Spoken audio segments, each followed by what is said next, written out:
Tuhong fare hike, dapat ikonsidera ang kapakanan ng riding public at transport sector.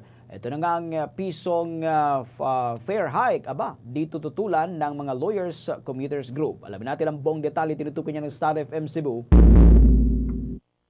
Binigyang din ng Lawyers for Commuter Safety and Protection na dapat magkaroon ng maayos na balanse ang pangangailangan ng transport groups at kalagayan ng mga commuters hinggil sa petisyong dagdag pasahe.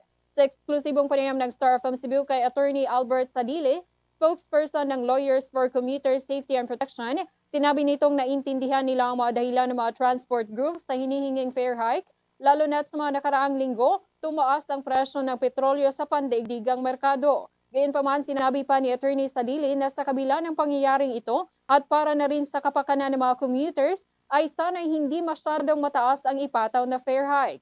Naninindigan pa ito sa kanilang posisyon na sana'y 1 peso lamang ang dagdag sa pamasahe dahil kung mas mataas pa nito ay malamang magdudulot ng karagdagang pasanin sa mga commuters at maaaring magresulta pa ng pagkawala ng kita para sa mga jeepney drivers. Anya, mahihirapan din ang mga jeepney drivers kung magpapatuloy ang pagtaas ng kanilang gastos sa operasyon. Sa ganitong sitwasyon pa, maaari umanong magdulot ito ng mas malalang epekto sa mga pampasaherong biyahe at posibleng maging dahilan para hindi na magpatuloy ang ilang drivers sa pamamasada. Patuloy pa niya nilang ipaglalaban ang isang solusyon na hindi para lamang sa isang sektor, kundi sa lahat ng apektadong partido.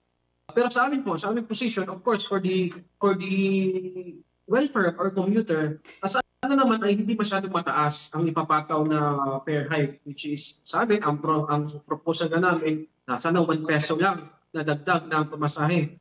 Mula sa lungsod ng Cebu, ito si Star DJ Sophie Ember and this is Bombo Radio Philippines, the #1 and most trusted source of news and information.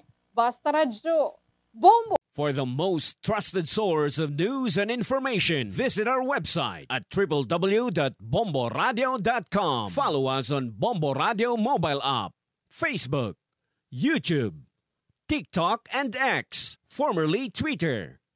Like, share, and stay connected. Anytime, anywhere.